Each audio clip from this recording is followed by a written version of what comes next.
आज की वीडियो में हम काफ़ी सारे टॉपिक्स जो हैं वो कवर करेंगे। उसमें सबसे मेन टॉपिक ये है कि क्या हमें जो है वो इंडियाना की वेबसाइट पर रजिस्टर होने के लिए, जो हम वेटिंग लिस्ट में रजिस्टर करते हैं, उसके लिए अकाउंट बनाना ज़रूरी है।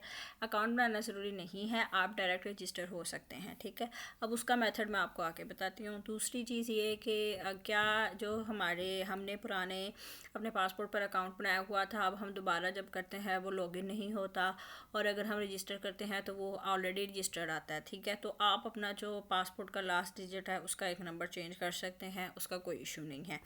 तो जब हम यहाँ पे इटली इंडियाना अपॉइंटमेंट लिखते हैं तो ये देखें, ये हमारे पास ओपन होता है। ठीक है, अब इसमें जो welcome to Italy Indiana Italy, अगर हम इस पर क्लिक करके ऑप्शन ऑन करते हैं ना, तो हमारे पास डायरेक्ट वेबसाइट ओपन हो जाती है। ठीक है, अब वेबसाइट पे जाके अगर आप बुक करने की कोशिश करते हैं, बुक एन अपॉइंटमेंट, तो वो आपको ऑप्शन देता है कि आप अपना लॉगिन करें, और फिर वो आपको जो है यहाँ से वेटिंग लिस्ट में ऑप्शन देता है कि वेटिंग लिस्ट में करें। ठीक है, उसके लिए वो आपको कहता है पहले आप अकाउंट लॉगिन करें। लेकिन अगर आप दोबारा वहीं आ जाएं और यहाँ पर ये जो आपका तीसरी जगह पे ये आ रहा है Italy Indiana appointment module for waiting list, अगर आप इस पर डायरेक्ट क्लिक करें यहाँ पर, तो ये डायरेक्ट आपको वेटिंग लिस्ट का ऑप्शन दे देता है। ठीक है, चाहे आपने फैमिली के लिए करना है, चाहे वर्क के लिए करना है, आप डायरेक्ट यहाँ से लॉगिन कर सकते हैं।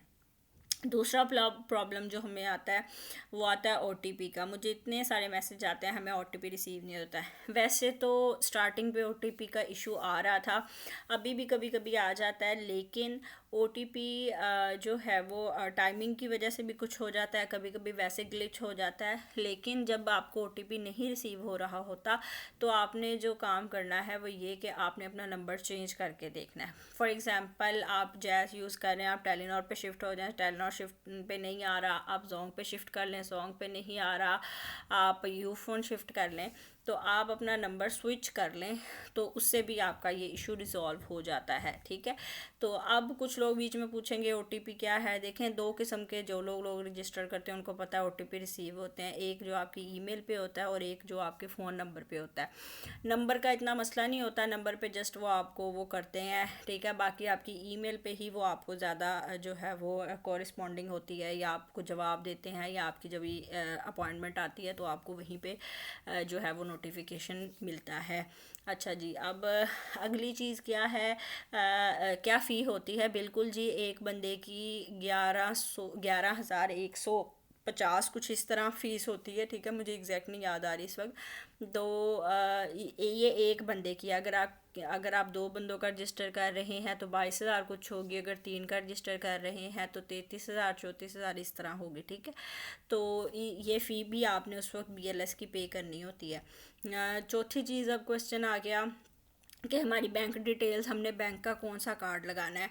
आपका कार्ड मास्टर जो है वो होना चाहिए, मास्टर या वीज़ा कार्ड। मास्टर कार्ड जो होता है उसके ऊपर ये साइन बना हुआ होता है। ठीक है, ये वाला। ठीक है, ये मैं आपको ओपन करके दिखा देती हूँ। इसके अलावा जो वीज़ा कार्ड होता है उसके ऊपर आपका जो है वो ये वाला साइन बना हुआ होता है, जैसे ये देखें। ठीक है, ये दोनों कार्ड आपके होते हैं। अब इसमें मास्टर वीज़ा पाकिस्तान के भी हैं, इंटरनेशनल भी हैं। आप इंटरनेशनल यूज़ कर सकते हैं, लेकिन सम टाइम वो इंटरनेशनल एक्सेप्ट करता है, ज़्यादातर वो नहीं एक्सेप्ट करता। ठीक है, तो इसलिए रिकमेंडेड यही है कि आप पाकिस्तानी ही यूज़ करें। ठीक है, अब बाज़ोकात आपकी कार्ड का भी ग्लिच आ जाता है, कार्ड से भी पेमेंट नहीं हो रही होती, तो आपने उसका हल ये है कि आप जो है वो कार्ड भी चेंज कर लें। ठीक है, मतलब अगर आपकी एक कार्ड से नहीं पेमेंट हो रही, वो आपको प्रॉब्लम कर रहा है, तो आप दूसरा कार्ड कर लें। ठीक है, अब अगला क्वेश्चन आ जाता है, जब हम रजिस्टर करते हैं हमें ईमेल आती है, उसके नीचे जो लिंक होता है उस पर हम क्लिक करते हैं तो वो आगे एरर दे देता है, वो कहता है दिस साइट में not be open on this page, या ट्रैफिक प्रॉब्लम, इस तरीके से। वो इस वजह से करता है कि आपका जो है वो बार बार आप उस लिंक को ओपन करते हैं तो वो उसको फिर आईपी ट्रैक हो के वो उसको नहीं ओपन करता।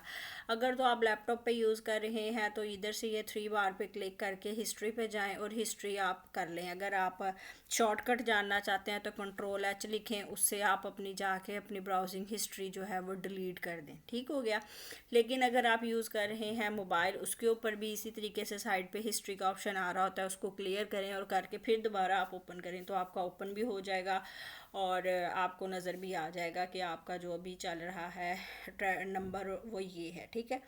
बाकी अब इन द एंड हम आ जाते हैं अपॉइंटमेंट्स पे कि अपॉइंटमेंट कब इशू होंगी। अपॉइंटमेंट ईद से पहले इशू हो जाएंगी इंशाल्लाह। जो फैमिली वाले हैं उनकी भी और जो वर्क वाले हैं उनकी भी, ठीक है। अब वर्क का बार बार पूछ रहे हैं हम अपोस्टाइल करवाएं। अपोस्टाइल ओपन हो गया है, आप अपना एफआरसी और बर्थ सर्टिफिकेट अपोस्टाइल करवा लें तो बेहतर है। बाकी एक्सपीरियंस लेटर आपके पास है, आप लगाना चाह रहे हैं तो बेशक लगाएं, लेकिन वो लगाएं जो ऑथेंटिक हो, जो कल को आपके काम भी आए, बजाय इसके कि आपके लिए वो उल्टा मुसीबत बन जाए, ठीक है। तो ये थी आज की वीडियो। आई होप आप सबको समझ आ गई होगी, बहुत सारी चीज़ें क्लियर भी हो गई होंगी। अपना ख्याल रखिएगा, दुआओं में याद रखिएगा। इंशाल्लाह शाम को लाइव सेशन भी करेंगे। शुक्रिया, अल्लाह हाफिज़।